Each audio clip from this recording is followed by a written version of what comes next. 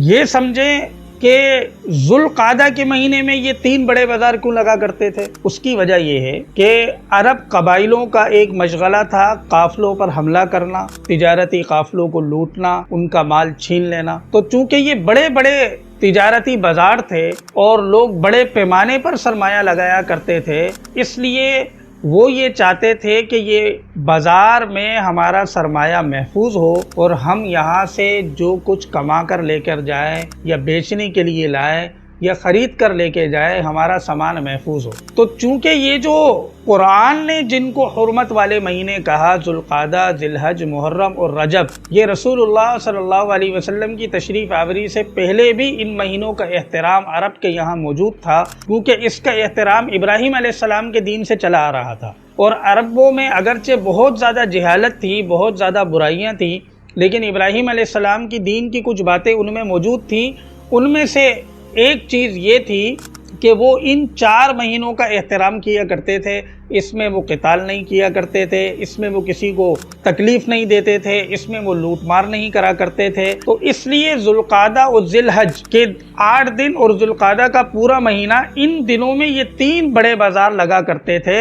اس وجہ سے کہ تاجر اپنے آپ کو ان دنوں بالکل محفوظ سمجھتے تھے کہ ہم بھی محفوظ ہیں اور ہمارا سرمایہ بھی محفوظ ہے۔ اس وجہ سے یہ بازار ان دنوں کے اندر لگا کرتے تھے، اور ان حرمت والے مہینوں کا احترام عرب بھی کیا کرتے تھے۔ ان 2 باتوں کو ذہن میں رکھ کر اب آپ حرب الفجار کا پس منظر سمجھیں۔ اس کا پس منظر یہ ہے کہ عراق کا ایک بادشاہ تھا جس کا نام تھا نعمان بن منذر، اور ہیرا نامی جگہ پر یہ موجود تھا۔ تو جب یہ بازار لگنے کا وقت آیا تو اس نے اپنے درباریوں سے کہا کہ میں اپنا تجارتی قافلہ بھیجنا چاہتا ہوں مکۃ المکرمہ، اور میں یہ چاہتا ہوں کہ راستے مجھے محفوظ مل جائیں، کیونکہ عراق سے مکۃ المکرمہ کا راستہ بڑا راستہ تھا اور عرب کے مختلف قبائل وہاں پر ہوتے تھے۔ تو چونکہ تجارتی قافلے کو تو ذوالقعدہ سے پہلے روانہ ہونا تھا تاکہ وہ وقت پر وہاں پر پہنچ جائے، اور ذوالقعدہ سے پہلے عرب کے قبائل لوٹ مار کیا کرتے تھے اور قافلوں کا مال و اسباب چھین لیا کرتے تھے۔ تو اس بادشاہ کو شورٹی چاہیے تھی کہ میرا قافلہ مامون ہو جائے اور ہر طرح کی لوٹ مار سے محفوظ ہو، اور صحیح سالم میرا ساز و سامان، تجارتی ساز و سامان وہاں تک پہنچ جائے۔ تو اس کے دربار میں بنو کنانہ کا ایک فرد بیٹھا ہوا تھا۔ یہ بنو کنانہ قبیلہ قریش کی ایک شاخ ہے۔ اس نے کہا کہ میں آپ کا ضامن بنتا ہوں، اور اس زمانے میں اور بھی لوگ اس طرح ایجنٹ مقرر کیا کرتے تھے جو عرب قبائل سے جا کر ضمانت لے لیتے تھے کہ اس قافلے کو چھیڑنا نہیں ہے، اور اس پر باقاعدہ وہ اپنا کمیشن لیا کرتے تھے، حصہ لیا کرتے تھے۔ تو یہی آفر اس بادشاہ نے بھی دی۔ تو بنو کنانہ کے اس فرد نے کہا کہ اس کی ذمہ داری میں لیتا ہوں کہ آپ کا یہ قافلہ صحیح سالم پہنچ جائے گا۔ اسی دربار میں قبیلہ قیس کا بھی ایک شخص بیٹھا ہوا تھا۔ اس نے جب یہ دیکھا کہ بنو کنانہ کے اس شخص نے قافلے کی ضمانت لے لی تو اس نے کہا کہ بادشاہ صاحب، عرض یہ ہے کہ جس شخص نے آپ کے تجارتی قافلے کی ضمانت لی ہے، اس کو تو خود اس کے قبیلے والوں نے باہر نکالا ہوا ہے، یہ تو خود غیر محفوظ ہے، اور یہ کیا آپ کے قافلے کی تجارتی قافلے کی جو ہے وہ ضمانت لے گا؟ اس کا تو اپنا کوئی ٹھکانہ نہیں ہے۔ تو پھر اس قبیلہ قیس کے شخص نے کہا کہ میں یہ ضمانت لینے کے لیے تیار ہوں، لیکن بادشاہ نے کہا کہ مجھے صرف قبیلہ قیس اور بنو کنانہ کی ضمانت نہیں چاہیے، تمام جتنے بھی عرب قبائل ہیں سب کی ضمانت چاہیے۔ اس پر قبیلہ قیس کے اس شخص نے کہا کہ میں تمام قبائل سے آپ کو محفوظ راستہ فراہم کروں گا اور آپ کا تجارتی قافلہ اپنی جگہ پر باحفاظت پہنچ جائے گا۔ بنو کنانہ کے اس شخص نے جب یہ دیکھا کہ یہ ضمانت مجھے نہیں ملی، اس کو مل گئی، تو ان کا دماغ تو پہلے ہی خراب تھا اور لڑائی ان کا مشغلہ تھی، تو وہ گھات لگا کر ایک جگہ بیٹھ گیا اور اس نے بنو قیس کے اس شخص کو قتل کر دیا، اور جا کر بنو کنانہ اپنی قوم میں جا کر اعلان کر دیا کہ بھائی میں نے اس طرح فلاں آدمی کا کام تمام کر دیا، اب ہو سکتا ہے وہ لوگ بدلہ لینے کے لیے آئے، لہٰذا تم تیار رہنا۔ جب بنو قیس کے لوگوں کو پتا چلا کہ ہمارا ایک آدمی مارا گیا تو ان کے ساتھ قبیلہ حوازن مل گیا، اور بنو کنانہ چونکہ قریش کی شاخ تھی تو ان کے ساتھ قریش مل گئے، اور یوں قریش اور حوازن یہ بالکل آمنے سامنے ہو گئے۔ اور جب حوازن نے قریش پر چڑھائی کی تو قریش پیچھے ہٹتے چلے گئے اور حرم میں انہوں نے جا کر پناہ لی، کیونکہ حرم ایک محترم جگہ تھی اور عرب بھی اس کا احترام کیا کرتے تھے، زمانہ جاہلیت میں بھی کیا کرتے تھے۔ جب انہوں نے دیکھا کہ یہ قریش حرم میں چلے گئے تو انہوں نے لڑائی ختم کر دی، لیکن ساتھ ساتھ یہ کہہ دیا کہ اب جب ہم اگلے سال آئیں گے تو کسی ایک کو بھی نہیں چھوڑیں گے، اور ہمارا یہ جو بندہ مارا گیا ہے، جو قتل ہوا ہے، اس کا ہم بدلہ ضرور لیں گے۔ چنانچہ جب اگلا سال آیا تو اب یہ حرب الفجار کا واقعہ پیش آیا، اور تاریخ کی کتابوں میں لکھا ہے کہ اتنی شدید لڑائی ہوئی کہ حرم کے تقدس کو بھی پامال کیا گیا۔ حوازن سے بچنے کے لیے قریش کے لوگوں نے جب حرم میں پناہ لی تو ان کو حدود حرم میں جا کر بھی قتل کیا گیا۔